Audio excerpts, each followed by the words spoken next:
Hello, everyone. My name is Abiola Olaifa. I'd like to welcome you all to The Perspectives. The Perspective is a brand new collaborative talk show that features a great audience and discussants from all walks of life who are professionals who are coming here to discuss about Nigeria.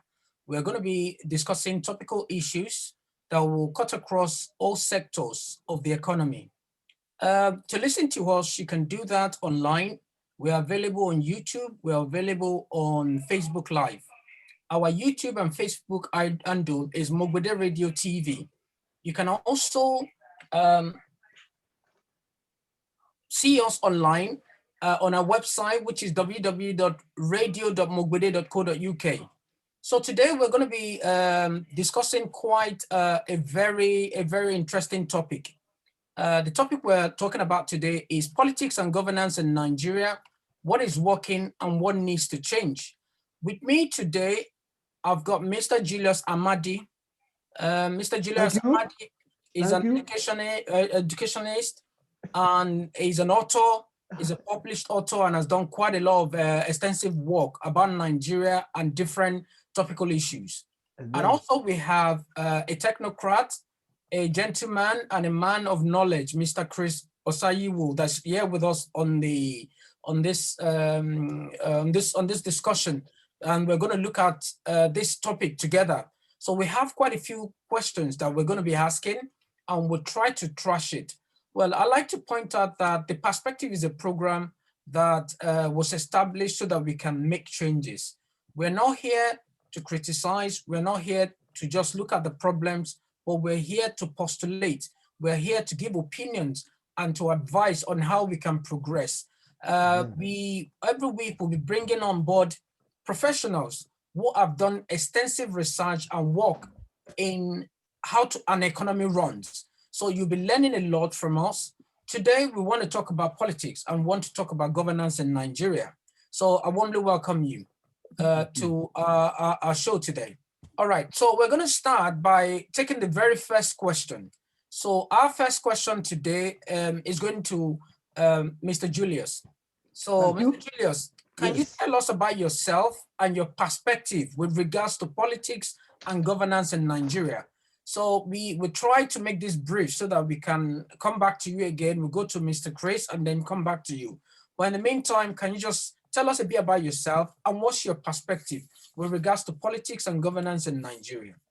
Thank you very much, Abiola. Thank you very much. Thank you for viewers. And my name is Julius Amadi from Rivers State.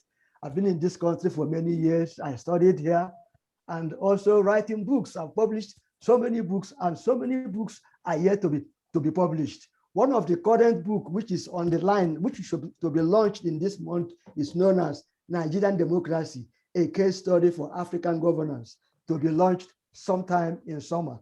This issue actually will help Nigeria. The topics I researched will help Nigeria to move on and will solve a lot of problems facing Nigeria today. That's the take I have. Thank you very much, Mr. Amadi. So in regards to politics and governance in Nigeria, would you be able to explain a bit further for us? What's your take? Are we really running politics, or is there what we need to work on and develop as a country?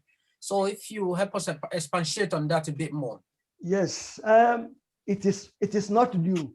Whatever is happening in Nigeria today has happened somewhere in other countries. It's not new, but Nigeria will progress. In that respect, I said, I'm not surprised that what we are seeing today is happening. That is politics. As people define politics, it's a conflict of interest.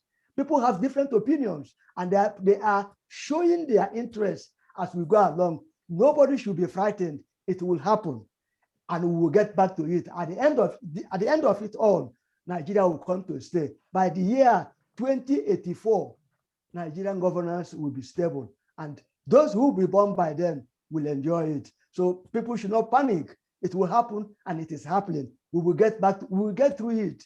We will get through it as we proceed. Constitution, the problems we are facing, constitution, bad leader, whatever you name it in Nigeria, that book I've written named Nigerian Democracy, a case study for African governance, covers all the issues we are about to discuss. And I promise you, we'll get through to it. Africans will come to Nigeria to learn. That's all I can say. Oh, thank you very much, Mr. Julius. So based on your postulation, you think that it will take us 2084 before we get ourselves together and start progressing? Yes, all right. Well, precisely. thank you so much for that input. So we'll go back to Mr. Chris now. Mr. Chris, what do you think? First of all, we'd like you to tell us about yourself. Let us know who you are, and then we can progress to this question too. I know it's a very topical question. What's your perspective? I mean, based on what Mr. Julius has said, do you think we have to wait to 2084 before Nigeria start progressing? Thank you, sir. Yeah, thank you, Mr. Moderator. Thank you for giving me this opportunity. By the way, my name is Chris Osayiwu, and I say, viewers, welcome. My background is actually in the construction industry, and I'm also dabbled into the IT world, and I've done a bit of counseling, and I'm also a theologian by God's grace. Yeah, regarding the issue going on in the country, I will say, yes, I agree with Mr. Julius Amadi that we get there with time, the country will work. However, up to today, I will say we have not been that lucky as a people, you know. And how do I say that? Because in the past, we have had leadership issues, and everything that we are experiencing today is a accumulation of different faults that have been cracks that have been happening over the years. So whatever we are experiencing today is an accumulation of all the different faults that have been happening, which have not been corrected over the years. So, but I am also hopeful that with time, every wound will be healed. Thank you very much. Thank you very much, Mr. Chris. So from what you've contributed now, we can deduce that a lot of what we are facing now is the accumulation of our lifestyle, our culture, our beliefs, and our attitude for so many years, which has gravitated into where we are now. And for us to start finding solution, we need to retrace our steps and start doing things the right way. All right, thank you so much for that contribution. So, but looking at Nigeria at the moment, I mean, there's no way we will have a country where things are entirely so bad and nothing is working. What do you think is working in Nigeria? What exactly, Mr. Julius, is working in Nigeria at the moment? Anything we can look at and say, oh, this thing is doing well in our country? Thank you, Ms. Abiola. Thank you again. I said, in politics, we don't evaluate politics immediately as it is happening. Politics is evaluated after many years. Example I will give you this is the Britain which we are today fought many wars. They had many problems. They were killing themselves. But after they fought the First and Second World War, the first and second person to rule were prime ministers who had the military background. Since that time till today, Britain has never fought any war. And they remain what they are. Civilian has taken over, and that is what is going on. So saying what is working, yes, nothing is working, but something will be working in future. We need to get it right. Yes, we need to get it right. Thank you. That's a wonderful contribution. So at the moment now, if I'm to take out of what you've said, it looks like nothing is working now, but eventually things will work. Is this the same perspective you have, Mr. Chris? Can we say nothing is working in Nigeria too now? And from my own view, I can tell you clearly that for now, it might surprise a lot of people. I would say our citizenry in Nigeria, they are very obedient and responsive to the issues that are put forward or to the laws that are put in place. So to me, I would give it to the citizenry. They are the only set of people, I mean, that are making things to work. And when I say citizenry, I mean, the lower you go in the cadre of the people we have, the more obedient and responsive they are to authorities. And if I could throw more light on that, you see, some years back, we had a military rule. We had a military rule, and we had this, I think it's the same present leadership we had, who was the military rule that brought about what we call war against indiscipline, if we remember that very well. War against indiscipline, yes. Exactly. If we remember very well, we find out that immediately that law was promulgated or the decree was issued, the citizen, the common citizen, they responded and everyone was queuing and obeying the law. But along the line, we see that the laws were not being obeyed by people who are higher up in authority. Of course, the people who are below started copying them and they started flaunting it. So in summary, I say the citizenry, obedience and responsiveness to whatever law of the land, they are the only people who are making things to work.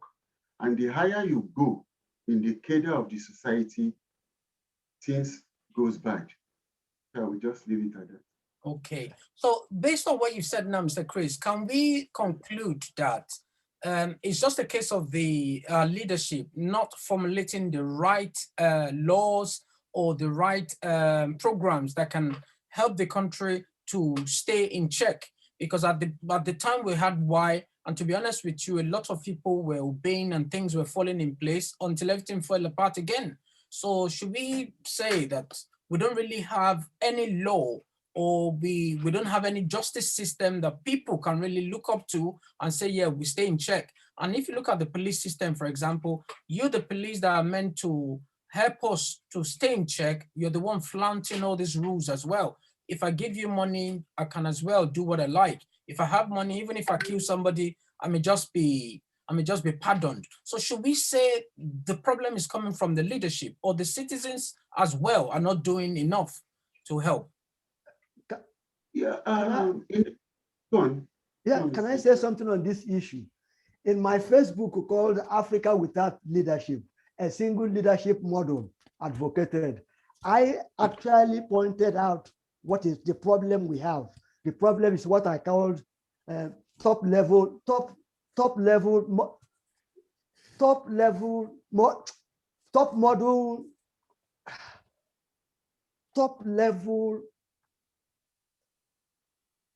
hierarchy. The problem is coming from the hierarchy, from the government or from the politicians down to the lowest person. Therefore, the laws are there. The laws are there, but the implementation is not carried forward, and nobody is implementing that. That is what I mean in that book. I actually specify what is going on, and not until we get that model removed, then we cannot go nowhere. So everybody will stay. The laws are there. The constitution is there, but are they following it just because of the top level politicians who are adamant to that?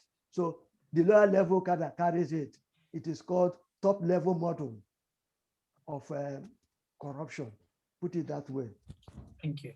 So, Mr. Chris, do you side with that? Do you think this is coming from the top as well? That the top doesn't seem to be organized. So apparently people, the followers are also, not organized because the top level are not doing the right thing. What's your take on this, sir? Yeah, I want to agree that almost all the laws we need as a people to make things to function properly. We have almost all the laws in the country existing already. Though there are some places where one or two things need to be adjusted. However, the laws we have already in existence are good enough to a high extent, but what we don't have is the right leadership. So no matter how good a law is, no matter how much new law, if we take all the Western world laws, we combine everything and bring it to our country, if we don't have the right attitude and the right people in leadership, it will not work. That is the problem we are having in the country now. So we have the laws, but we don't have the people to implement it. We don't have nationalists in the country. Like I also said earlier on, people who are more nationalistic, you will find them in the lower cadre of the society. People who are up there in present day constitution of the country, they are not nationalistic at all. They don't know what it means to be nationalistic. They put their selfish and external interest before the nation's interest. And it's very appalling. Thank you very much, sir. So in conclusion, we can conclude that what we need now, we have the law, we know what is right to do, we know how to kill, we know what to do if we want to buy petrol, we know the right things to do. But the biggest problem that we have is that we don't have that level of leadership who can help us to implement. And also things like reforming the police system, the military system, to help us implement, and not just the police, people like LASMA and all that on the street, they all need to play a part to ensure that people to stay in check. So without that in place, we will struggle. We will really struggle, and that's where we've come to now as a country. All right. Thank you very much. So now I'd like to welcome Mr. Okunlola to the please, Mr. Okunlola, you can't talk in the background. We are live, please. Can you turn off if you need to communicate to other people? All right, so welcome to the program, Mr. Okunlola. I know you've had a few technical issues. So Mr. Okunlola is one of our discussants today, but he's had a few technical issues joining us, but is now on live with us. We want to welcome you. So Mr. Okunlola, can you quickly introduce yourself? And today we've been looking at the topic which we call politics and governance in Nigeria, what is working and what needs to change. So Mr. Julius and Mr. Chris has given us a few suggestions and opinions on how we can progress in Nigeria. What is your take too? So introduce yourself and just discuss about this with us as well. Thank you very much, Biola. Thank you. And I'm sorry that I have joined late. I had some technical issues. The topic and the question about what is working and what needs to change. There are two dimensions that I'll look at it from two dimensions. The first one is going to be from what is working. And I want to talk in terms of the politics and the governance of Nigeria. The mere fact that Nigerian people are resilient means that we are ready for something to work. So we cannot say it's a failure. So positively, as of today, we have people participating in elections.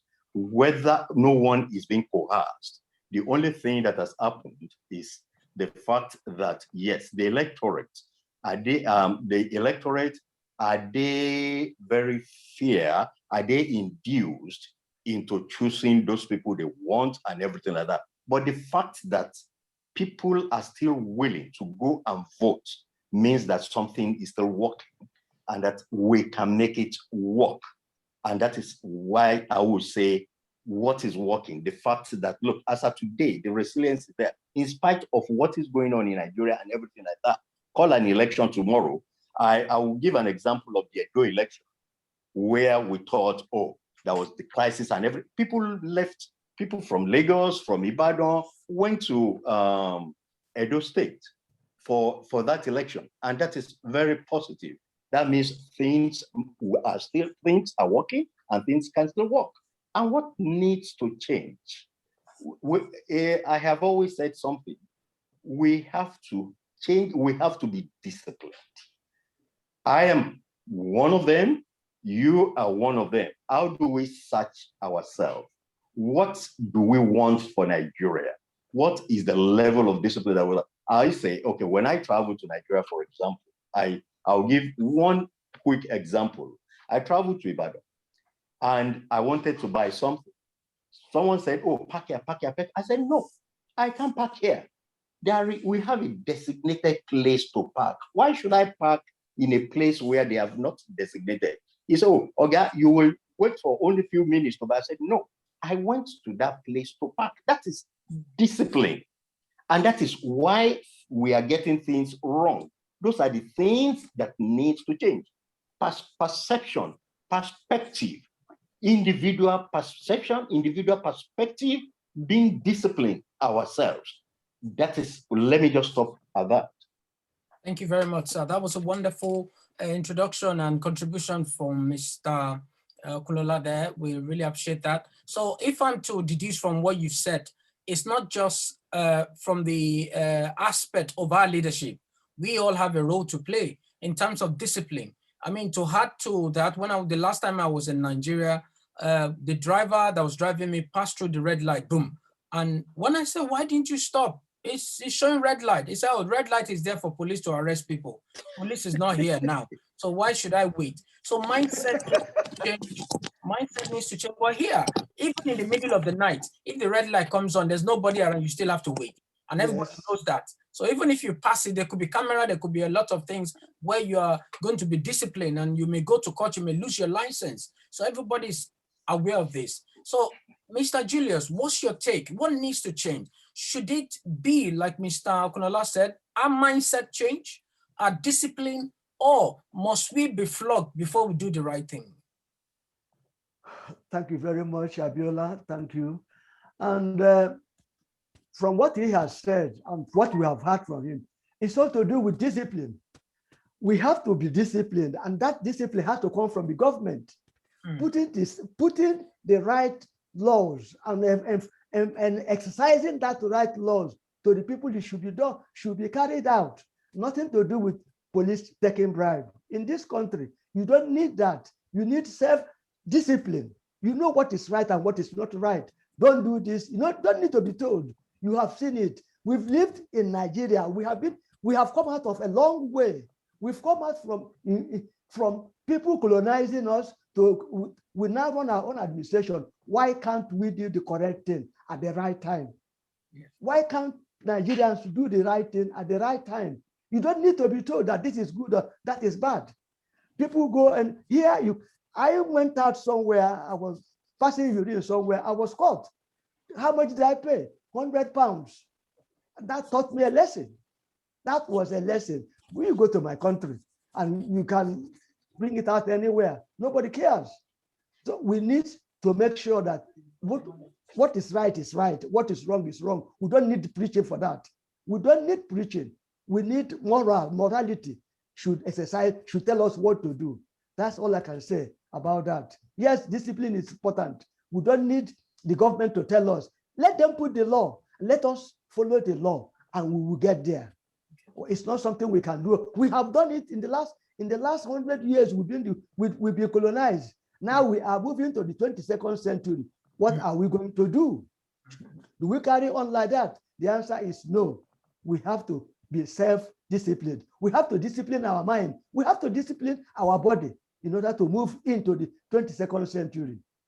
That's all I can say. Thank you very much, sir. So from that conclusion, I would say that it's not just the government. The government is there to maintain that law and make sure that we adhere to it. But as individuals as well, as citizens of Nigeria, we need to be disciplined. We need to follow the right things. But I think based on what Mr. Okunola said and based on what you said too, that Nigerians are not patient enough, or they like to do things quick. Even when it comes to getting money, they just want to get it now. They want to do things now.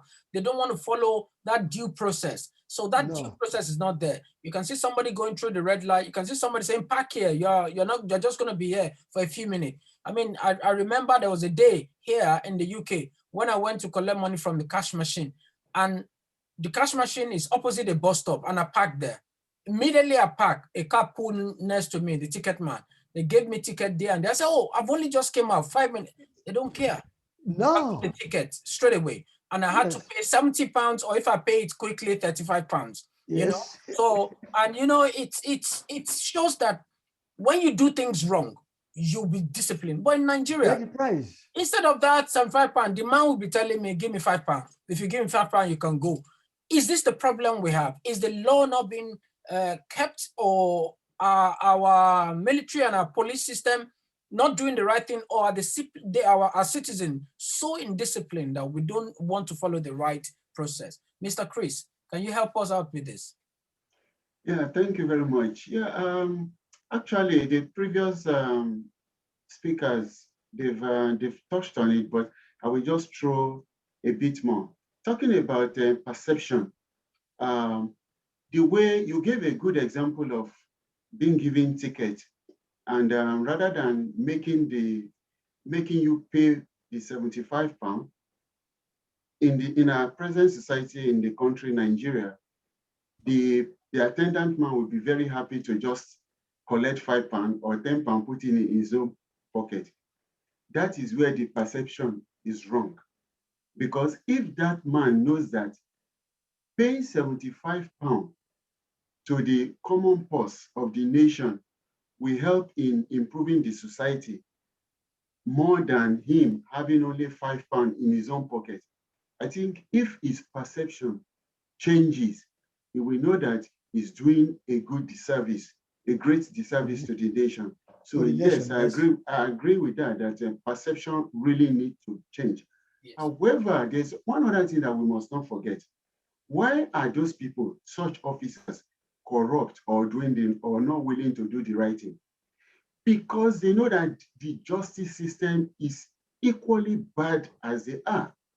They know that if they can accumulate £10 from people, if eventually they are caught, when they get to the justice system is, they will do the same thing to the judge or to the prosecutor, the same thing that they did to you as a motorist, and they will get away with it. So to me, even if we are looking at the government, because most times when we say the government is not working, we are actually referring to the executive arm of the government. We tend to forget that there are three arms. The most silent one is the judiciary. No one looks at the judiciary. And yet, if things are going to be right, people in the judicial system, especially the application of our justice system, have to be honest, have to be more nationalistic. Because if a criminal knows that once he gets to the justice, within the justice arm, he will not get away with it, and justice is going to be swift, then people will start thinking, right. But if I know that, well, no matter how much I take away, all I just have to do is just to give some crumbs or peanuts to whoever is sitting there as a judge, there's nothing will discourage me. Instead, I will be encouraged more to just keep doing the bad thing. So what needs to change in Nigeria, rather than focusing all our attention on the executive arms, I think it's high time we beam our searchlight more on our justice system. Thank you. Thank you very much, sir. Yeah, so that's a wonderful contribution. So I will conclude based on what we've said so far that everything needs to change.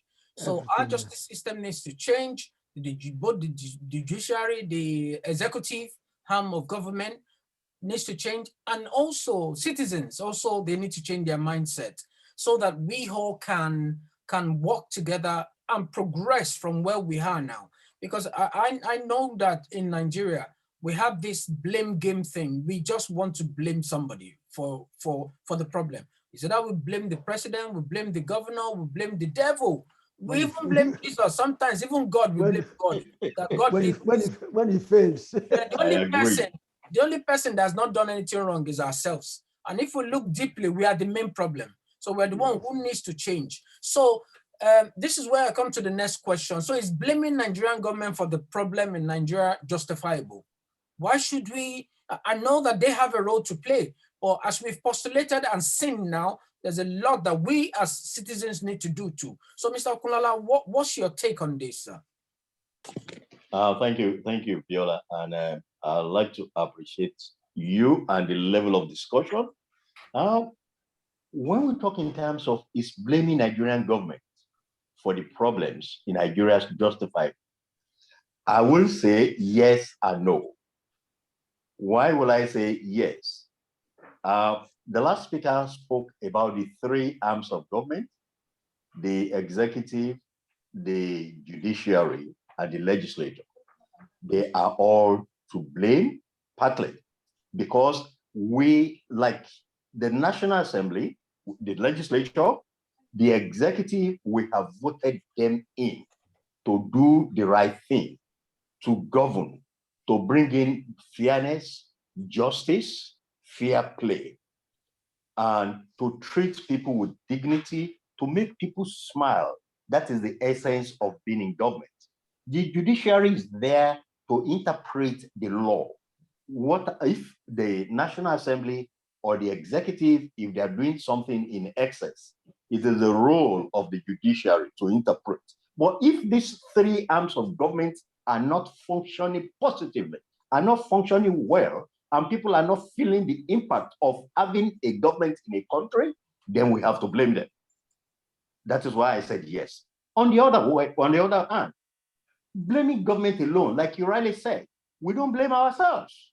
We are also part of the government. I am part of the government. Why would I say we have to, it's not government every time that we have to blame? Because we also took part in voting them in. And so we are part of the government. For example, if a governor has not performed well, if a legislative man has not performed well, by the time they come to us again after 4 years, if you have not done the right thing, vote them out. But what do we do? The moment they induce us with money, the moment they say, okay, oh, this man overnight, this man take 5,000 naira to go and vote for us and everything like that, because of the level of poverty within the society, people collect this money. People will then go there and vote for them. Why don't you collect that money and vote them out? So that is why we are part of the problem. And that's why I said we can blame the government. We also blame ourselves. Government is to be blamed. And at the same time, we are also partakers. We are also part of the government because we have not done the right thing in terms of getting this money and voting them. Because this money, if they induce you with 5,000 naira, they induce you with 50,000 naira, by the time they get to that place, they are going to get it back. And that is why we have that corruption. But why don't you take this money, slap them and say, look, when I say slap, I mean in court. I'm sorry to use that word. Why don't you say this money belongs to us, the society, and everything like that? I would take this is the money, we put it back to the purse of the government, then we are not going to vote for it. And that is why I said yes and no. We can blame the government because they're not doing what they are expected to do. And at the same time, we, the electorate, we are also not doing the right thing. We are also not doing what we are expected to do. After 4 years, come back, look at UK, for example. And look at UK, for example, by the time they have the next election, they would have been saying, oh, Labour is leading. Oh, the Conservatives, they are leading. And you can always predict the outcome of the election within any area. But in Nigeria, no. Because if the money man brings his money, forget it, he's going to win because he's going to induce it. So we are also to blame. Why I would say we have the right to blame government because they're not doing the right thing. We also have to blame ourselves. Thank you. Thank you very much, sir. Yeah, that's a wonderful contribution there from Mr. Okunola. And so what I deduce from that is that we all have to blame ourselves because as you rightly said, we are the government. We're the one who forms the government. So we have to see government as entailing the whole of the citizenry. So it's not just those that holds the position of the president, the governors, senators. Every one of us is a government. So I mean, I see people in Nigeria where even their gutter is dirty. They will say, "What? Oh, Buhari is not doing the job. What's happening in this country?" So we have to start taking responsibility for our actions. We have to understand that we all are part of the government, and we have to play our roles, like Mr. Okunola rightly said. Also, our leaders, they also need to play a role. They also need to ensure that they are doing the right things for the economy to progress. So in the light of this, Mr. Chris, what is your take about the blame game in Nigeria, where everybody blames the other person for the problem? We blame the leader, we blame Jesus, blame the devil, blame everything. The only people we don't blame is we don't blame ourselves. Yes. Yeah, that sounds very funny. Yeah, I quite from my own perspective. Anyway, we need to ask ourselves what constitutes the government. The governments are the rulers, or should I say the leaders and the followers. Yes. In other words, the followers in this time, the citizens, Yeah. right? So if there is any blame, it's a combination of these two parties. Yes. However, we know that, so let me start, based on that, let me start from the leaders. The leaders are there as representatives of the followers, the citizens. So if anything is wrong, it's either the followers is not feeding their representatives the right things to do, or the representatives on their own have developed a life of themselves and are doing things that only suit them. And so in Nigerian case, as it is very obvious that the leaders tend to do what suits them and not what the people who gave them that authority to be where they are not actually doing the work for them. Because take, for example, the current issues that is going on about constitutional review hearings that is going on in all these states. We've been hearing that even before in some places, citizens or contributors are not even given the opportunity to air their views. In other words, that is an indication that, look, all these things are just being put in place as a window dressing without the true or honest intention to implement what the representatives hear from the people who send them. So looking at it, though I agree that the citizens have a lot to do, but I will put more of the blame on the leaders, the leadership we have. The citizen, what they really need to do, what the citizens, their own aspect is that we need to understand the level of education of the citizens. We need to understand their level of exposure, because there is a place of education, there's a place of exposure, and then there's a place of experience. They are all three different things. A combination of all these makes a person. So the level of education in the country on the average is very, very low. And people that are low in intellectual state, they are easily manipulated. That's where the manipulation comes in, that one of our contributors said earlier on, that just throw some crumbs of 2,000 or a small cup of rice to people, they are ready to receive it and suffer the next 4 years before the next election. Is because their level of their understanding is very low. They don't really know the implication of what they are doing. So they are easily manipulated. And people who tend to know better, in quote, they are capitalizing on such low level of exposure and understanding to just have their way. So is blaming Nigerian government for the problems in Nigeria justifiable? Is a truly yes and no. So I don't know the word to it. It's a combination of a lot of things that needs to be looked at in more details. Thank you very much, Chris. Yeah. That's wonderful. Okay, I think Julius is ready to, yes. Yes, thank you very much for giving me the chance. I think I personally will blame the youths, the electorate. And when I mean that Nigeria as a country, the youth of Nigeria consists of, the youth consists of the third largest youth in the whole world. And the youth can pull down any government they want to pull down if they can only understand what they are holding in hand. We are talking about election. Election consists of many things. The card, they don't understand the card they have. That's why I'm blaming them.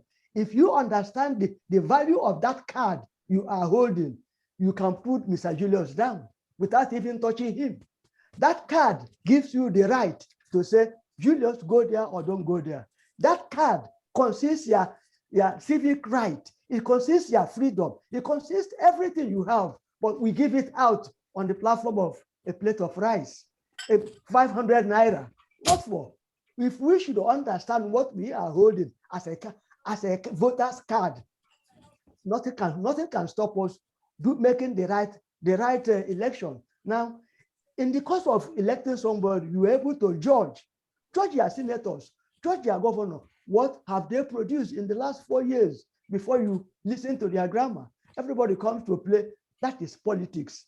But you have to be very assertive.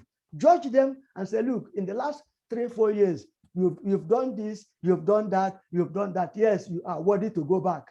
But if you come back and start playing politics on the basis of a ballot box, as soon as you put that card into the ballot box, you will never see it again until the next 4 years. So before you vote, I will blame them because they don't know what they're carrying. They don't know that the card, the voter's card they carry is their right, is their civic right, is their freedom, is the mandate, is everything. And they can say yes or no to anybody. So when we don't make use of it properly, we are lost. That's why we blame everybody. It's poverty. It's poverty, it's no money, it's this. Even a cup of gari can serve the game. So that's where the politicians use the advantage. Oh, don't worry, give them 5,000 naira, they will do so. This time around, let our electorates know the value of what they are carrying, voters' card. Not let them know how to assess who is in the Senate, who is in the cabinet, whatever position they hold. Remind the person, I am holding the card, and it is the card that speaks, not you speaking. So that's my take. So I will blame the youth. If they understand what they are carrying, they will make use of it properly. But then they don't understand. They think vote is no, in England, one person means a lot. One vote means a lot. If Labour Party loses a vote, they cry for it. But in Nigeria, nobody knows the value of it. Oh, a plate of rice, maybe a plate of 5,000 naira, 10,000 naira will do. And that's what is going to happen now. It's going to happen in 2023. I am telling them, youths, evaluate whoever you want to put into power. Evaluate. You have the right now before the time comes. I know what has he done? What achievement has he done? From where? How can you prove to us that you can do this before we give you that electoral vote, electoral registered vote? It is your right. So on my own side, I will blame the youths, not the government yet. That's all I can contribute. Oh, thank you very much, Mr. Julius. That is a wonderful contribution there. So should we then conclude that all Nigerians need to be educated? So everybody needs to understand, because I was speaking to a friend recently and he was telling me that they don't even know the councillors. They don't know the chairman. In fact, the chairman, all you see on the road is some area boy shouting, yeah, chairman. He doesn't do nothing. All the allocation just goes into their individual pockets. All they do is just run around the country saying they're attending seminars, going about with women, going about with new cars, and they don't even do nothing. So like here in the UK, we know that councillors are the voice of the community. They are the people you go to if there's problem. But in Nigeria, what's the work of our councillors? Nobody knows. So people say, we don't even see them. We don't even know. And when there's problem in the community, everybody talks about Buhari. Everybody talks about the president. What has the president got to do with your gutter is full or the road is bad? These are the job of councillors. So it looks to me as if we're not holding people accountable. And also, we individuals do not really realize our role as a citizen as well. I mean, if I give an example, when I was doing driving tests, I realized that there's a rule for even people walking on the street where you should walk. If you're blind, if you're deaf, you have a dog that walks you, you have a stick, you have color coding and all that.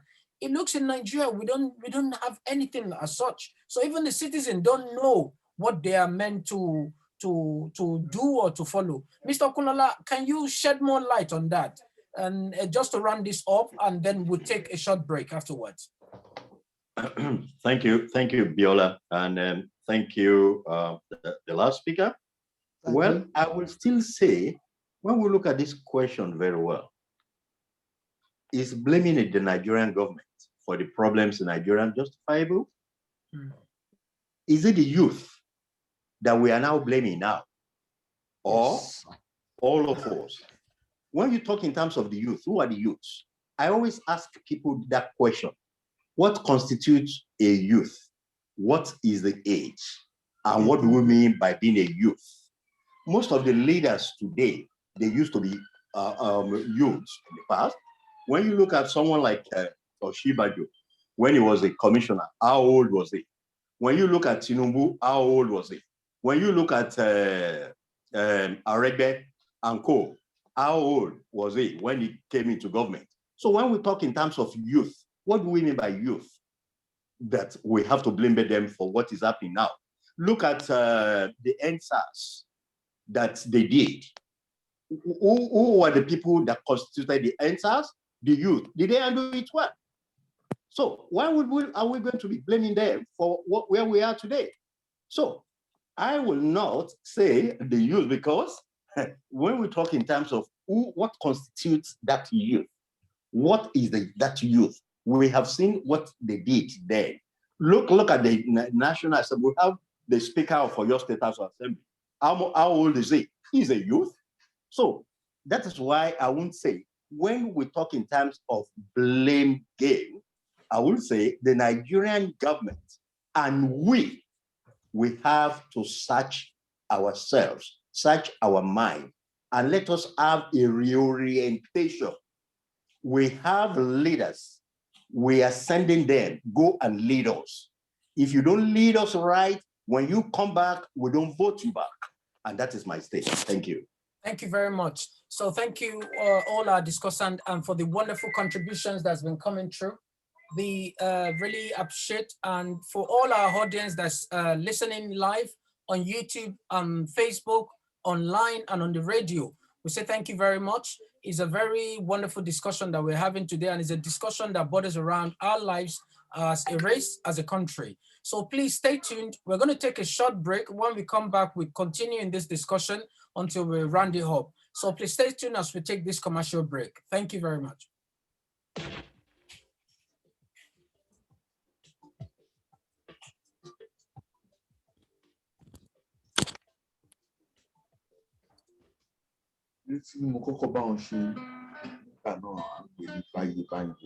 MOGBEDE o, oyin mama. Àwọn ọ̀rẹ́ mi dáadọ́, wọ́n ní ká má fi ọjọ́ orí wa sí o. Ọmọ Òṣogbo ni bàbá wa, ọmọ Òṣogbo lèmi náà.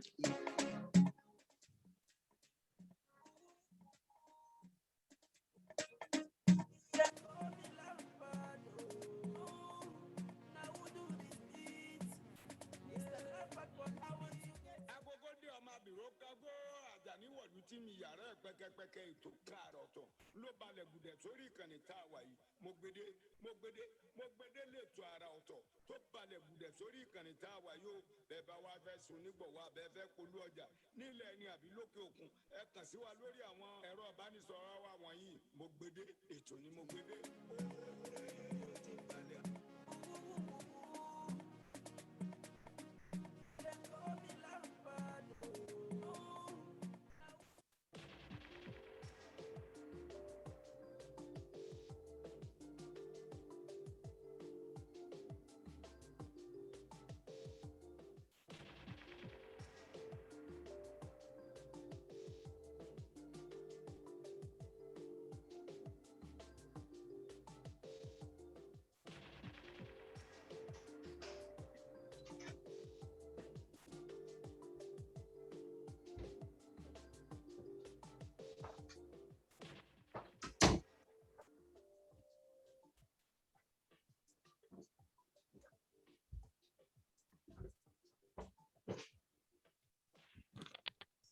Thank you very much. I think that's it with our short break, and I welcome everybody back.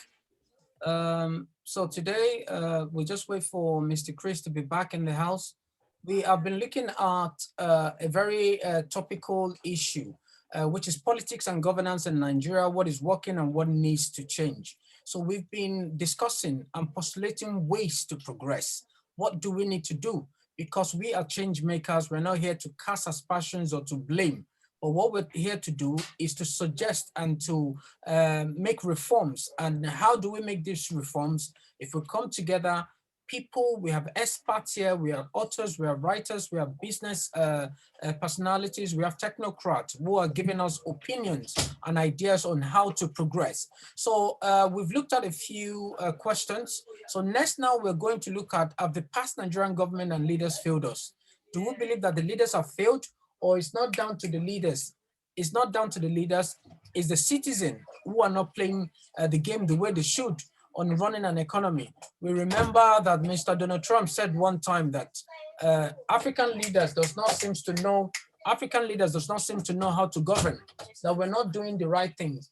So please, we'll need to do justice to this and discuss on the way forward and what we need to do.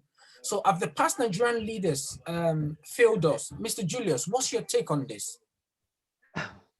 Thank you, Abiola. Thank you, the rest of the team. Thank you. That question, the issue of failed. I'm not in Nigeria.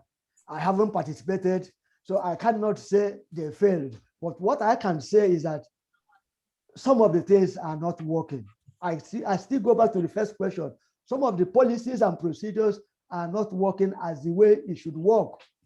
Now, number one, things have happened in the past and presently happening. The leader who's supposed to show his face and show his face as a leader is not doing so. If you watch the social media, his name has been carried about.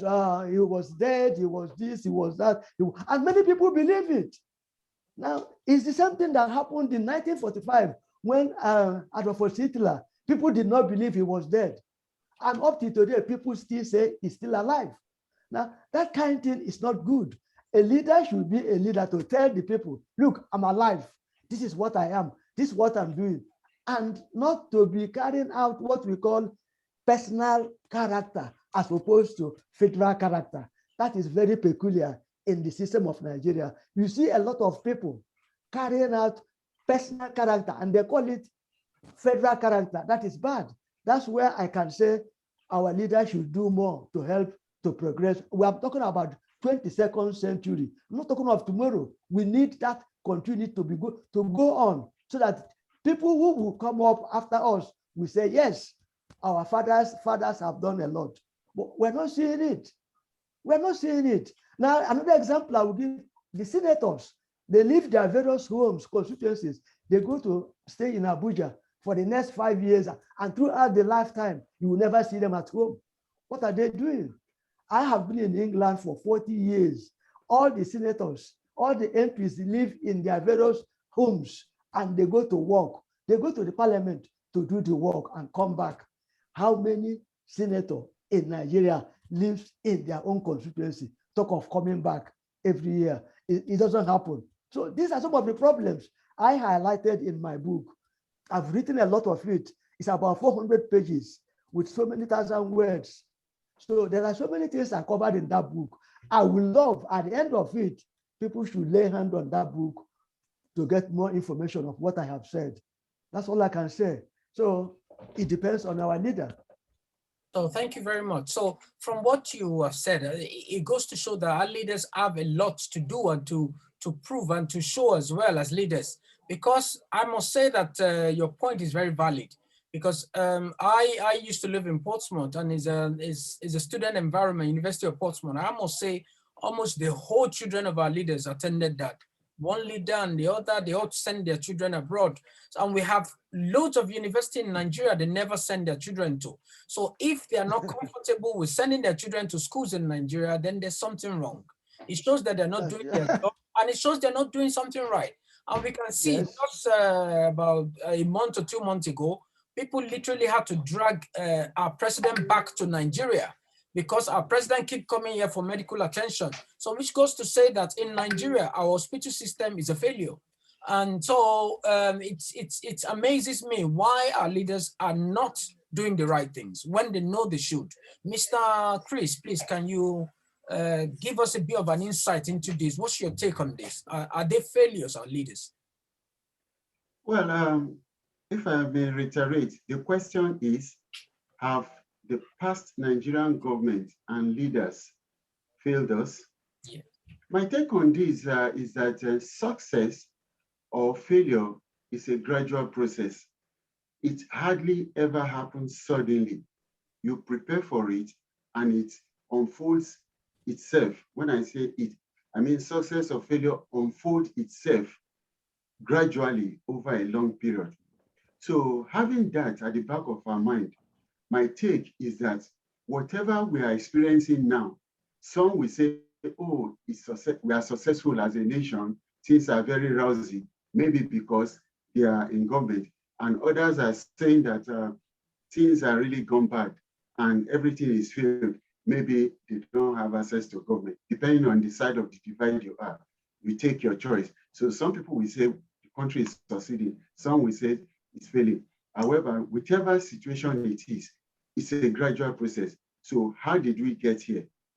We are where we are now based on cumulative events of the past. What you are experiencing now is not the total making of the present government alone. It's the gradual failure or, in quote, success of past government as well. So some people tend to say, look at the history of governance in our country. Every new government that comes in, everyone cries foul that is worse than the previous government. For me, this is an indication that even if an angel becomes the next, takes over leadership of the country in 2023, is going to fail because the underlying issues have not been dealt with. And not until you deal with the underlying issue, it can never be solved. So it's a cumulative effect of past events. And another thing is that now narrowing it down to present leadership, I believe that our present leadership are more self-centered than the past leadership. So things have just deteriorated and have taken a nosedive within the past, not just 6 years, but the past, I will say 21 years. Yes. As far back of 1999, since with this current dispensation that we are now, since 1999, things just went down sharply because the leaders that we have been having over these past years, past 21 years or 22 years, are all self-centered. They don't represent the people. They just represent themselves only. So, and the challenges have been accumulating enormously over these past 21, 22 years. So the present, I will say in conclusion that the past government and leadership as a whole have truly failed the country.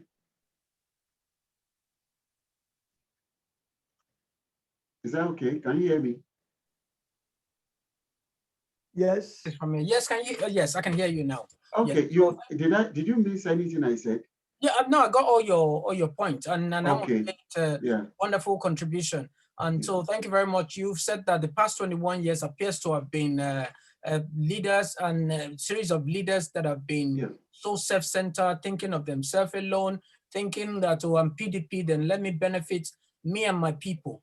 And I know even the current government, when the current government started, there was a time the president said, I'm not going to give certain allocation to the eastern part of Nigeria because they didn't vote for me. So things like that, we're not running an economy in those ways. We can't be running an economy because this part voted for you, that part did not vote for you.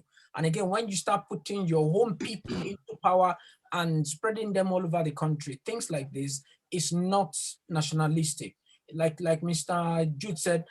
Julius said, it's like you doing it personally. You're not nationalistic. You're just following your own people, protecting your own people, and there's no way we can progress as an economy. It keep coming up and creating aggression, and which I think is where we are getting to in Nigeria now. You can see everybody trying to break off Yoruba Nation, the Biafra, the Ayawas, even the Middle are trying to break off because everybody feels marginalized. So I'd like you to contribute to this, Mr. Kumala. What is your take? As this past leader failed us, and where we are in Nigeria now, should we blame it on them? Or is this something we are still doing wrong as a citizen? Thank you very much, Biola. The last speaker brought it to 21 years ago. Let us look at it from the Nigerian independence. Everything started since the independence, 1960. October 1st, 1960. Yeah. And what did we have then? We had a federal system of government, which we can say like a devolution of power, where we have the North, we have the East, we have the Midwest, and we have the Southwest. And we were governing ourselves. We had people like Awolowo, we had Azikwe, we had Okpara, and we had Tafawa Balewa, we have Ahmadu Bello in the North. Things were functional. And that was when we had something like the National Liberty Stadium in Ibadan, which was the first in Africa. We had the Nigerian Television Authority, which was the first in Africa. We had the Kano Pyramid, where we had the granite in Kano and everything. And from the East, they had their own products. We have the palm oil and everything. Things were functional. But what happened from the Operation Wex here in the Western region? And then the federal government took side between Awolowo and Akintola, and that was the beginning of the end of the First Republic. What do I want to bring out? Selfish interest, individualism, not thinking in terms of nationalism. We moved from there to the coup, the first coup, 1966, and we had the Aguiyi Ironsi, and that was the beginning of the unitary government, and that was the beginning of the undoing in Nigeria today. Because from that unitary government, the military now imposed the constitution we are using now, the 1999 constitution, which, as we call it a federal government, but it is unitary in nature, where we have a very strong center and very weak states. And that is why we are, and coupled, by the time the military now handed over to the civilian, we had the NPN, we had the UPN, and we had this rivalry, and things started falling apart.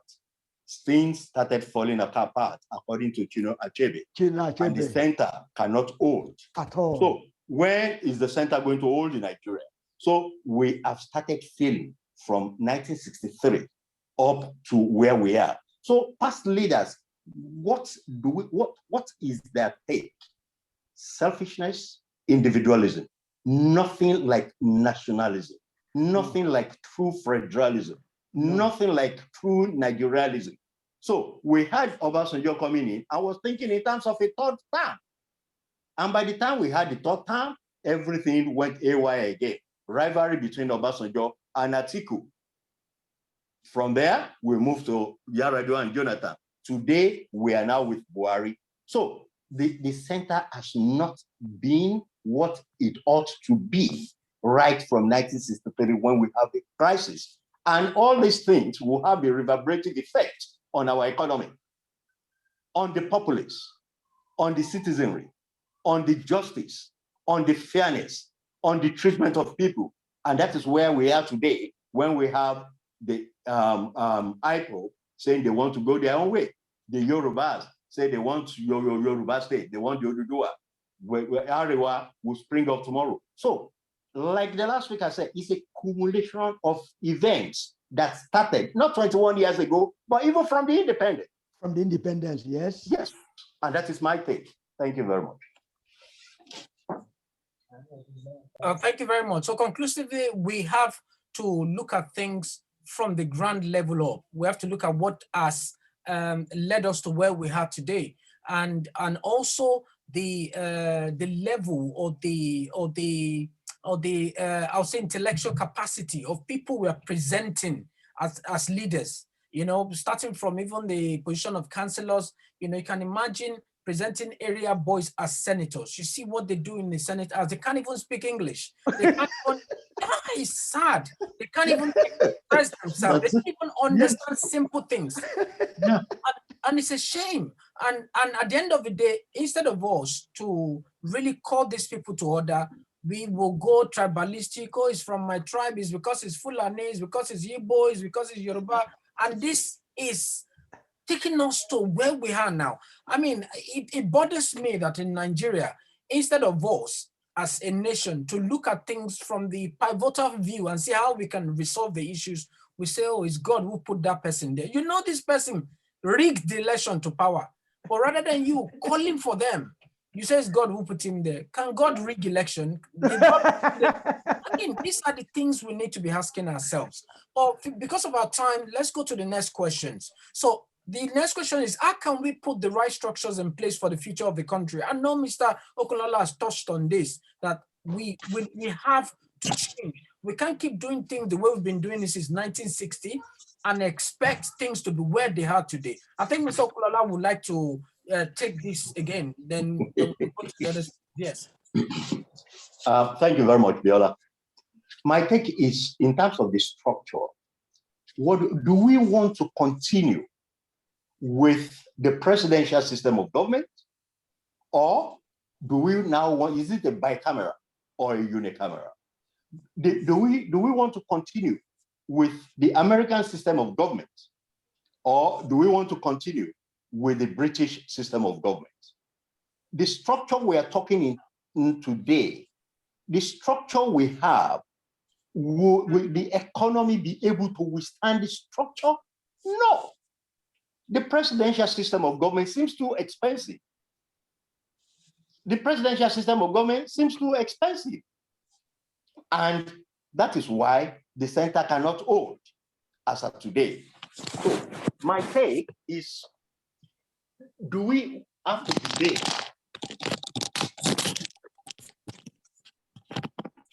sorry, I'm having a technical problem. Yeah. Sorry, I'm just having a technical problem. So looking at the structure, we have to look at it from that perspective.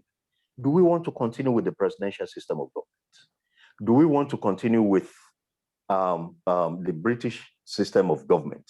That is where we have to be thinking towards. And we have to look at our economy. We have to look at, can we afford the National Assembly as we have it today? The House of Representatives, the National the Senate. We have 360 members in the House of Rep. We have 109 in the Senate. We have all the state legislatures. We have all, can the structure we have today, let us start in terms of looking at it from that perspective. Do we want to continue with that presidential system of government? That is why I am happy with the review that is taking place now. Thinking in terms of reviewing the 1999 Constitution. But don't forget the fact that they are now telling us they are not going to bring a new constitution. They will only review. So if they are only reviewing, and you will see a suggestion from one of the governors saying that, can we afford full-time senators and House of Representative members? So in terms of the structure, we have to look at it. The presidential system of government as we have it today, can we afford it? Can our economy withstand it? That is where we have to start thinking. And do we now look in terms of devolution of power, making sure that we have stronger, not a weaker center where the states will be very strong? For example, as of today, if something is happening in Oyo State and the police commissioner has to be there, he will be waiting for a signal from Abuja, whereas the governor is the chief executive in that state. You call him the chief security officer. The chief security officer that cannot but secure the commission or command the commissioner of police. The commissioner of police will wait for that. Is that the structure that we want? That is why I think we have to rethink this presidential system of government, our economy, and at the same time, look at it from my view is there should be a weaker center whereby the states will be stronger than the center. Let us look at the structure. Can our economy withstand what we have today? Thank you. Thank you very much. That's a wonderful contribution from Mr. Okunlola. I know that Mr. Julius is eager to go on this too, because I know that you've done extensive work on this. So I would want you to contribute, Mr. Julius. Yeah, thank you very much. Yes, I've done an extensive work on that issue of presidential and parliamentary system of government. In the entire African states, We have 56 countries and 18 practice presidential, 30 practice parliamentary, only one practice monarchy. Okay. And the reason being that each of these, there is none that is not expensive. Even parliamentary is expensive. Presidential is expensive. The problem there is how to execute what we are out to do. Our execution of presidential system, we got it wrong. Everybody diverted the attention. America is practicing it, and America is not complaining. We are following America. Now, Ghana is said to be better than Nigeria because Ghana insisted on following parliamentary system of government since independence 1957. The 3rd of March 1957, Ghana is still practicing one system of government, which is parliamentary.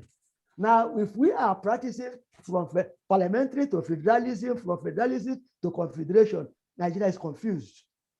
I am saying we are confused.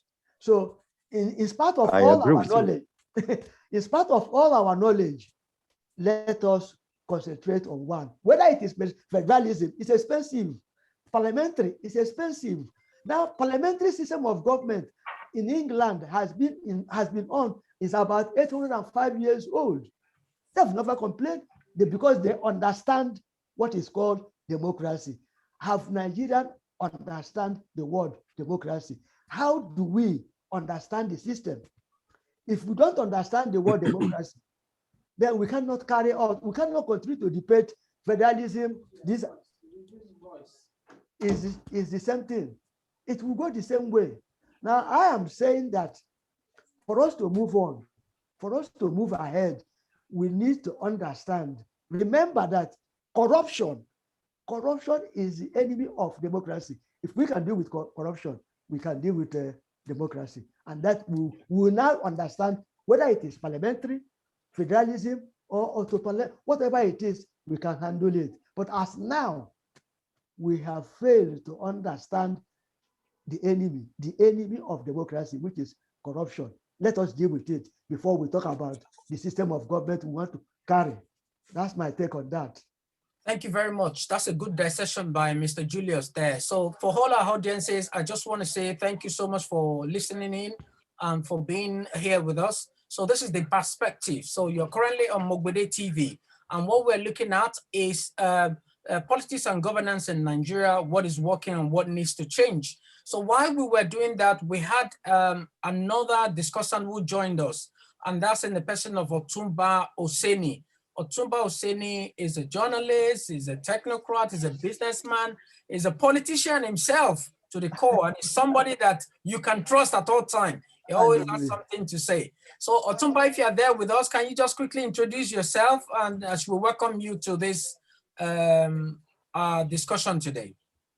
Otumba, are you there? Otumba, can you hear us? It looks like Otumba seems to be on another call. But while that is going on, let us take on Mr. Chris. So, Mr. Chris, you've had all that our other discussion has postulated and given the views they've given based on the future of the country and the structure that we have in place now. What is your take too, sir? What do you think we should do? Should we continue with the federal system that we have now?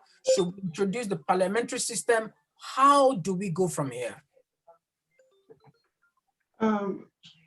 My take is before I go into my suggestion, I just want to dive a little bit deeper into what Mr. Okola said earlier on about finance. The system we have, do we have the financial capacity to sustain it? Taking into consideration those positions that he enumerated, which is the number of senators we have 103. Can you hear me? Yep, yeah. We have about 103 senators. He mentioned the number of representatives we got and the number of governors we got. Yes. That's just the smallest aspect of it all. Remember that each of these numbers that he highlighted, they all have assistants, special assistants, senior special assistant, senior advisors, and everything. And those are just the executives. Then we move to the legislators. And those are just the legislators. Then we move to the executives, we move to the judiciary. They have all this. I mean, if the people, and these people we know that their salaries are almost shredded in secrecy and they are humongous from the little idea we know, that gives us the summary aspect that we are running a selfish system of government. We are not running through democracy. Neither can, with this same set of nature or our perception to governance in the country, even if we bring in parliamentary system, the same people or the system we have in the country, we still find a way to rip off the system. Yes. So we are just running selfish system of government, self-centered, selfish. The people are not represented. So if we have to do it right, we must change the structure, not just the structure, but the substructure. And where is the substructure? The Constitution. It has to be thrown, what we have now have to be completely put aside, and we start implementing a new one. I know that we'll come to that later. So I'll just summarize that the present system of structure that we are having is not working for the type of people we are. For the type of people we are. Don't forget, even if we bring in a new constitution, we ourselves need to change. So the structure that needs to be changed starts from us as individuals, as citizens of the country. Then the rules by which we play with, which is the Constitution, needs to be changed. The system of government needs to be changed. We must have the willingness to do the right thing.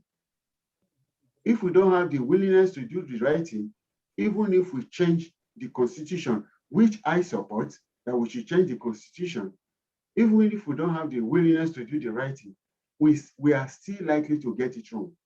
And that also brings us to the issue of capacity and education of our representatives. It's so surprising that in the 21st century, even let's forget being third world or not, in the 21st century, where enlightenment and development is everywhere, how can we still be, with due respect, how can we still have a system whereby almost virtually all the past government that we have, their assistants have always been more educated than the leaders. The assistants have always been more exposed than the leaders.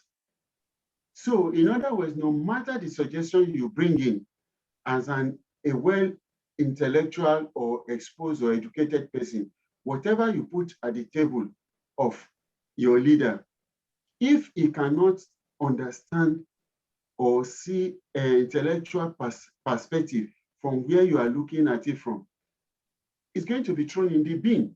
And that is what we'll be having. So the capacity and the education standard of our leaders needs to be raised. It needs to be raised, and that will also give us a challenge to bring back how we educate the whole populace. Because if you know that, oh, to be there, you need a minimum level. I mean, I can't think of any country whereby the leadership is anything below first degree. We might have such leaders, but their level of intellectualism is also can be taken into consideration, but it will be well versed in its implementation. So these are things that we really need to look at when we are talking about putting the right structure in place. There are more I could say about that aspect. We have the social aspect as well. The social exposure is also there. These are things that we really need to look at, because our social outlook, our cultural outlook also tells on how we respond to issues of governance. Thank you, Embo. I don't think to give others opportunity to also throw more light into this, and I will just leave it at that. But if given the chance, we can open this up as well to, because culture and our cultural values and implementation or application also play a big game in whatever we do in putting things right in the country. That's my take. Thank you so much. So we really appreciate that contribution. I think it's quite elaborate and detailed. So having said that, we only have about 15 minutes to go. So we want to try to round up and do and just chip in as quickly as we can. So I think Otumba can hear us now. I think it's had a bit of a technical issue. Otumba, we've been looking at governance, politics and governance in Nigeria. What is working and what needs to change? So far we've looked at a few questions and topical issues as well, which our discussants have contributed. Otumba, what's your general take? I know you are into this very well, and you're very close to the Nigerian government and the economy generally. What's your take? It's as quick as you can so that we can round up quickly as well. So what's your take, sir? Thank you very much, Alagba Abiola, for having me. And I want to say hello to everybody. Thank you. Before me. Yes, it was a technical thing that called me back in the video. Anyway, I'm here now. Let me start by saying I've heard some of the discussants talking about the possibilities, probabilities, how best to move the country we still call Nigeria forward, and what have we been doing wrongly, and what we have been trying to do right. But the truth of the matter is, and this has only been the most very a loving part of my life. I mean, I read political science and law, and I was in politics during the time of UPN. I grew up in the house of Awolowo. I know a couple of people, even as we speak, but I refuse to do politics in Nigeria because one thing is failing. And that one thing is what is keeping civilized countries all over the world going. And what is that thing? The application of rule of law. We can be here, all the scholars. I salute you all. I appreciate you all. If we would do continue romancing of the topic, how best to govern Nigeria. If you and I do not put our feet down and find a way to implement rule of law, because nobody here can say to me that the people of Holland are enjoying a good life, a good governance because they connect with the churches and the mosque and babalawos and so on and so on. No, the only thing that's keeping everybody going, why their prime minister will not steal money, and if he steal money, he stands to go to jail, and why it's not going to happen in Belgium, in many other places in Germany, where I used to live in the 50s, in the 70s. Rule of law is the key. People, I'm inviting everybody to let us concentrate, put our energy as to how best to get rule of law, because it's the only solution. You can bring all sorts of new constitution. Now, and I also want to tell you as a legal consultant that even most of the what is in the constitution, even though now we can go and say it was fraudulently put together, there's a rule of law there. But then we also have all these so-called garage trained politicians messing everybody up. The rule of law is just not working. And as long as it's not working, you and I are going to be here, and my brother, my friend, my co-host in other program we do together, we attest to what I'm saying. I do not want to live the rest of my life at 74, continue to see the tragedy, the terrible thing going on in Nigeria, choosing to behave anyhow, killing people, maiming people, destroying properties and people, whereas the occupation of any government is to protect all these areas. I look at it and see somebody. I saw a post today and I was crying. I don't have that. I don't have need to cry. Here is someone who has twins, and both of them are disabled, and this woman is struggling to even get them off the sleeping mat. These are things you want to look back and say, how can that be possible in a country where billions are available for our use, and then these billions are being stolen right at our, in front of us by some scrupulous politicians. So, excuse me, I want to say we need to do more, but in this sort of congregations, and I don't, there's no apology. I go to different places and I want to repeat the same thing. We can fashion our constitution after France, after Germany, after America, and so on and so forth. Parliamentarian, we started with it.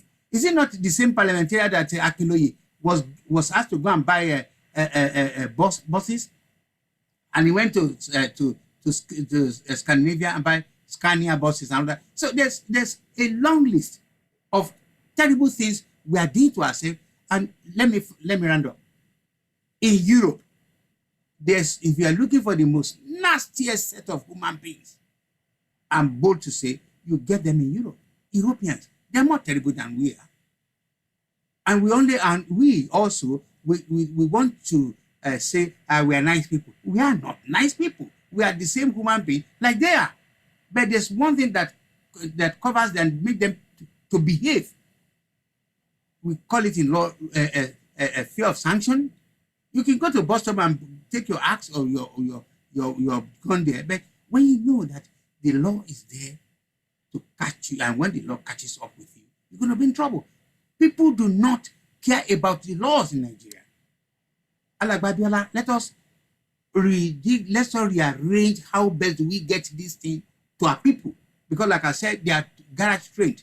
The only qualification, if you have 4 or 5 PhDs, you will need to go to the garage to go and learn how to be a politician in Nigeria. It's an additional qualification. Don't go to Nigeria after you finish first class in Harvard and you think, oh, I'm in there, and when I get to Nigeria and you manage to bribe and get, it's all permissible things are impossible things to move Nigeria forward. I rest my case. Thank you very much, Otumba. That is a wonderful contribution. And I think it still mirrors the things we've been discussing the whole day, that if anything is to progress in Nigeria, the mindset needs to change. Yeah. So irrespective of the government or structure, parliament, federalism, or whatever we put in place, if our mindset and our attitude do not change, we will continue. Maybe it's going to even get worse than where we are now. So we really think that is the major issue we have, because when we have leaders who come into power and the first thing they're thinking about is their pocket, and the first thing they're thinking about is their family, how to sort them out, how to buy their own private jet, how to get their own yacht, how to build the biggest houses. I mean, I was watching when the jewelry that got seized from one of the past minister was presented to the Senate last, I think 2 days ago, 3 days ago. I was watching it live, and they asked, how much is the jewelry? Well, just the jewelry. He said $70 billion. One person has $70 billion worth of jewelry. How can that be? So it's unimaginable the level of corruption. Sorry, Mr. If I can quickly interject you there. Yes. You now see the tragedy I'm talking about. Even those jewelries that they are showing to these people there, they are thieves. They're already waiting. They're Robin Hood. They are waiting in the wing to even steal that thing.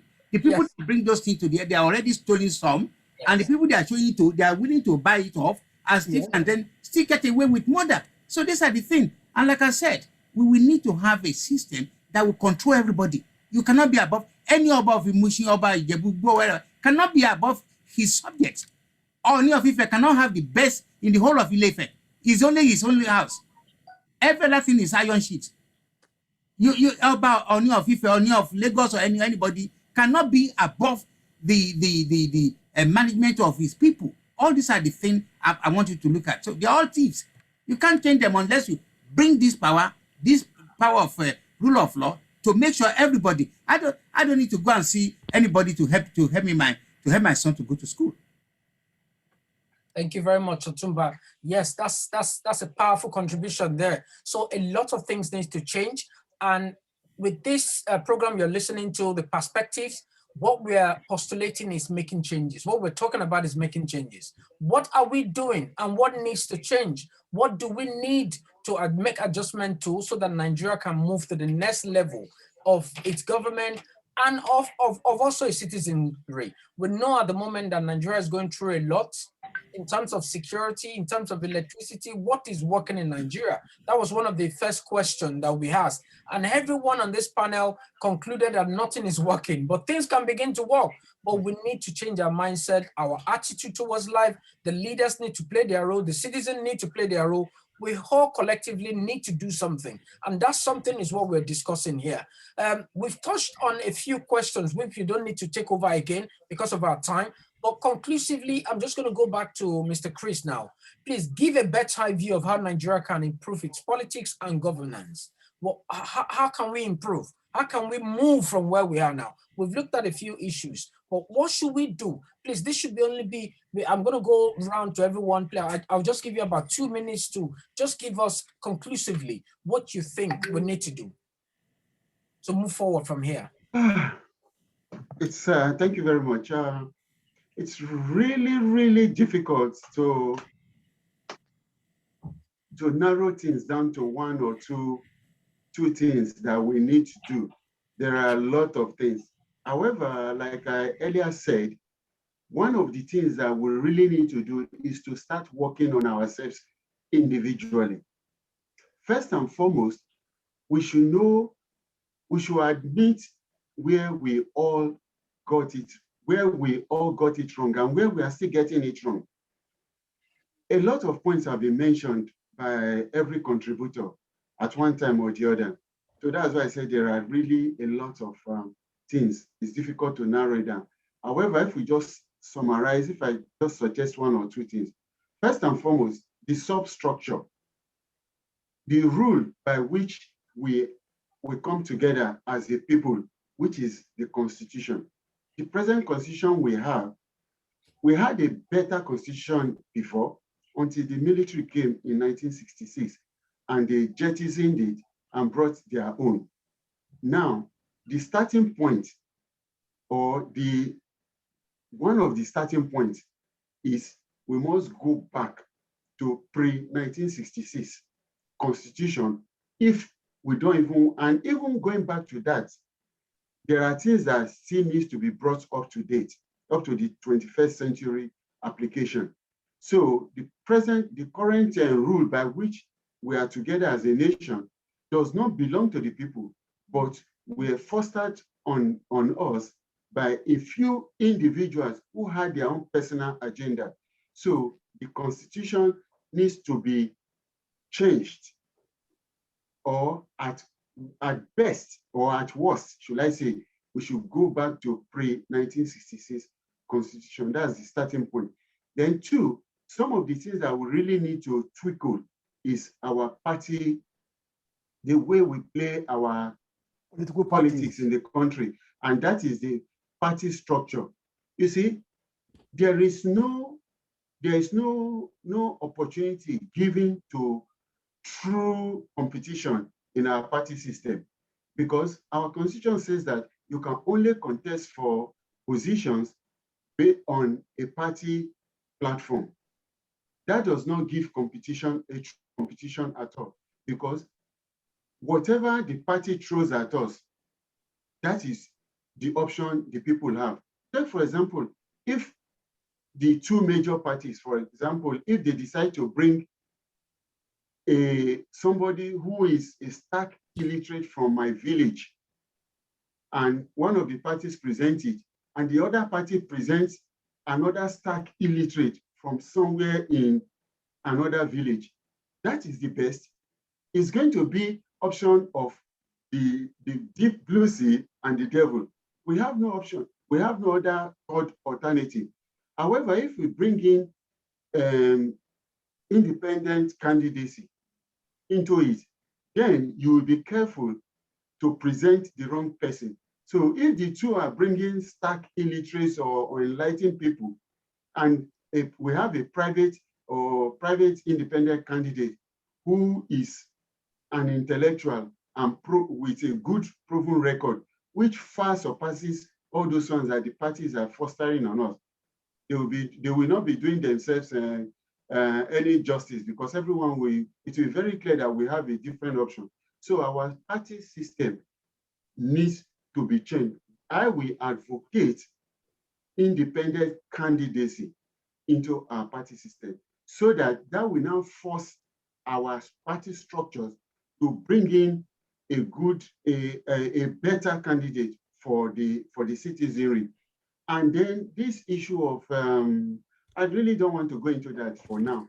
The issue of quota system, whereby it does not, it's just similar to the first suggestion, that quota system. So whether the person I'm bringing from my own region or from my own state, whether it's qualified or not, it doesn't matter, because so far I just bring somebody to fill in my quota.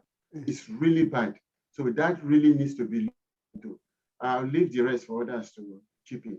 Thank you very much. Thank you very much, Mr. Chris. That's a wonderful contribution there. And I think with this that you've said, we should leave the all Nigerians and our leadership as well, the government, different governments, you know, both the state, the local, and the federal, to really look into this in more details, and hopefully we can begin to live the right life that we're meant to live. Because as you rightly said, in Nigeria, it doesn't matter who you are, it doesn't matter what you know, it's what you have in your bank account, how much you can put. I mean, I was reading in one of the newspaper recently that Tinubu was saying he spent 35 billion to help Buhari to be president. So, you know, you can see how we are selling our country. It's not about what Buhari can bring on board. It is about just putting him there, and you sponsor him. And when you get there, you know you're going to get contract that would cover your 35 billion in three times. And these are the kind of mindset we're putting forward. Area boys and people who don't even know why they are holding political posts. They just want to hold it. It's like you being a monarchy. It's like being an hobber. That's how they see. They don't see it as serving. They want to be served. They are not serving the economy. They don't really understand. So, Mr. Julius, what's your take? What's your best, better view of how Nigeria can improve its politics and governance? Thank you, Abiola. Thank you again. I said, I support what Chris said in terms of review the constitution. Number one, I was surprised to look at the Nigerian constitution, which has about 169 pages without independent party. And without independent party, any of the parties, they flog around from one party to another, from one party to another, and they are accepted. They are accepted. But in the Europe, you can only go to an independent party. If you win, you win. If you do what you want to do. But in Nigeria, there is no independent party. So there is opportunity for politicians to move around, and it is accepted. That is not good. I will ask the government, the party to review, to put in independent party as a party where if nothing goes on, the person who is standing should stand on independent party and canvass for that. Once you win, you are an independent party and carry out what you have in mind. That's number one. Number two, I also support what he said in terms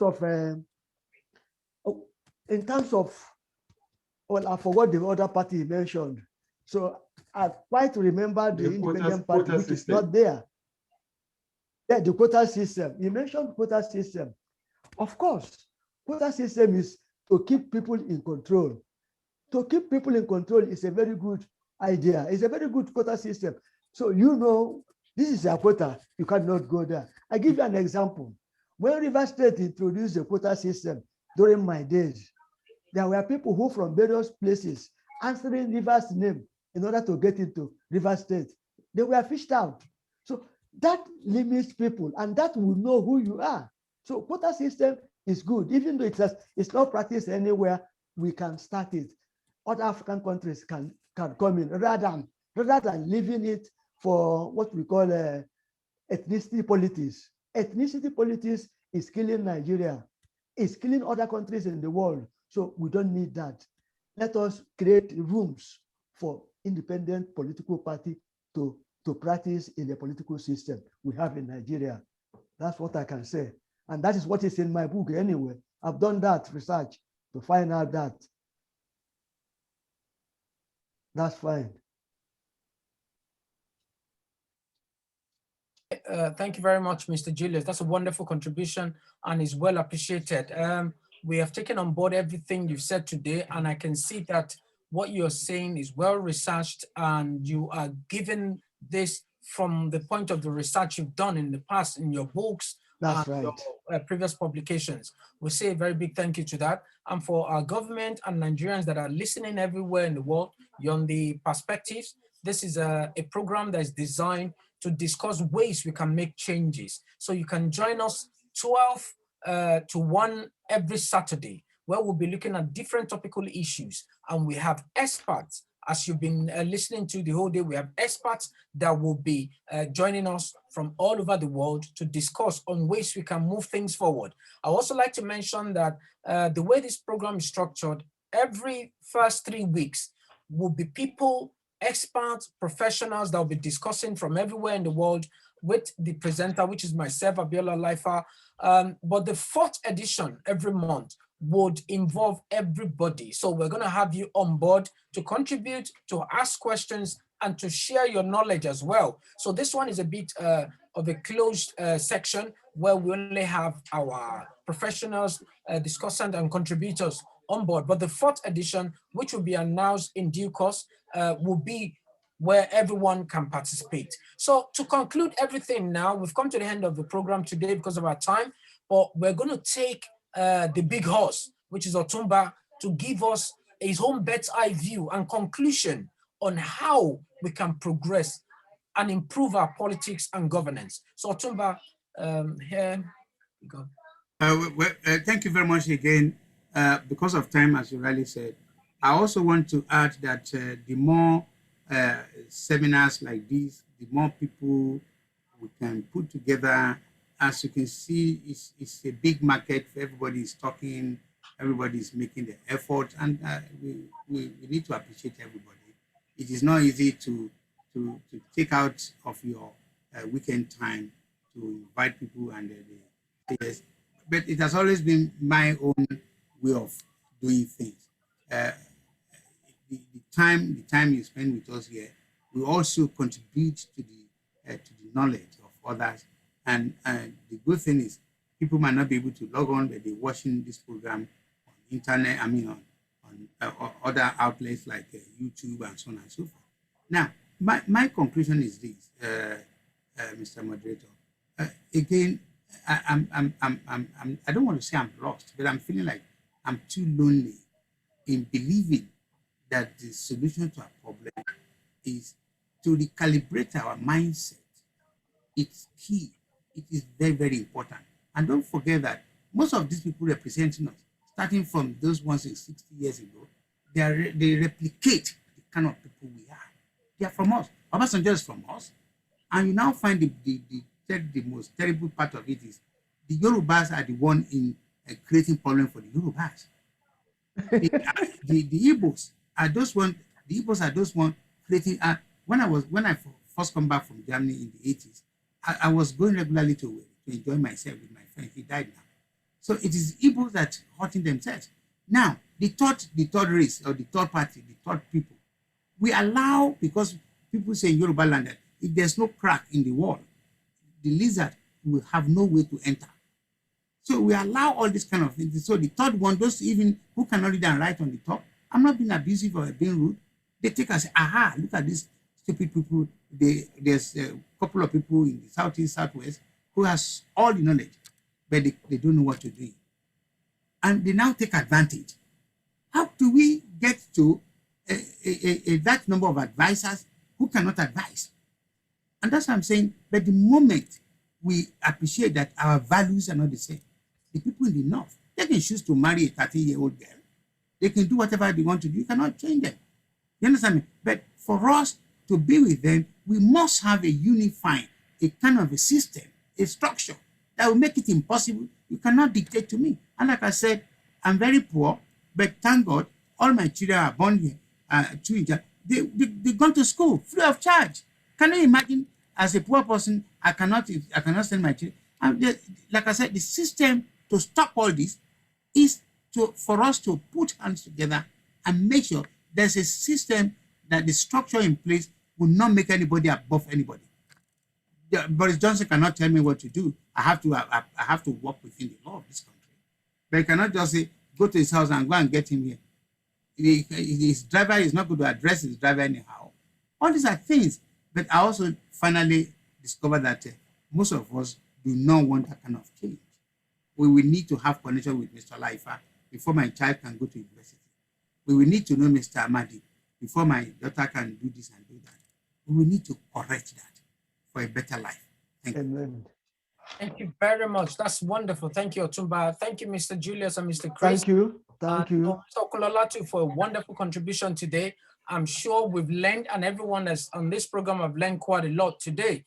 And we know that how we can restructure our politics and our governance as well to make Nigeria a better place for all of us to live. So I think the conclusion today is that if we all change our mindset, if we all come together and realize that we are not individuals, we're a community, and practice true federalism, the chance that the country will progress is very big. We can start to restructure. We can start to put a structure in place, and everyone going into power. Don't go there because of money, because you want to win contract, or because you want bribe and corruption to participate in the corruption.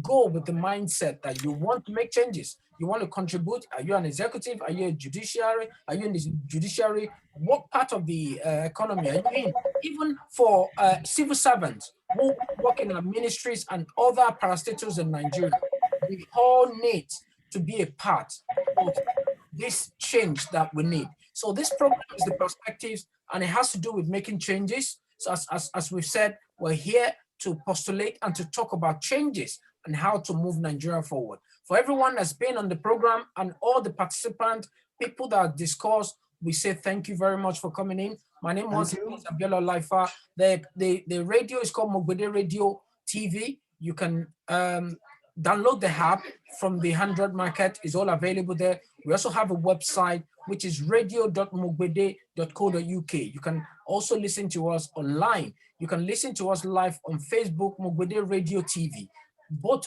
Facebook Live and YouTube. We have a YouTube channel. Please visit and be with us next week. We hope to see you on Saturday. It starts 12 o'clock and runs through to 1 o'clock. We may extend it a little depending on the discussion. But I'm hoping that we all have learned quite a lot today. And I thank all the experts that have joined us today. I want to say a big thank you. And if we all unmute ourselves and say bye to our audience. Thank you so much for coming. Bye-bye. Bye. Thank you very much, Mr. Thank you, sir. Thank you for joining us. Thank you, Mr. Bye-bye. All right.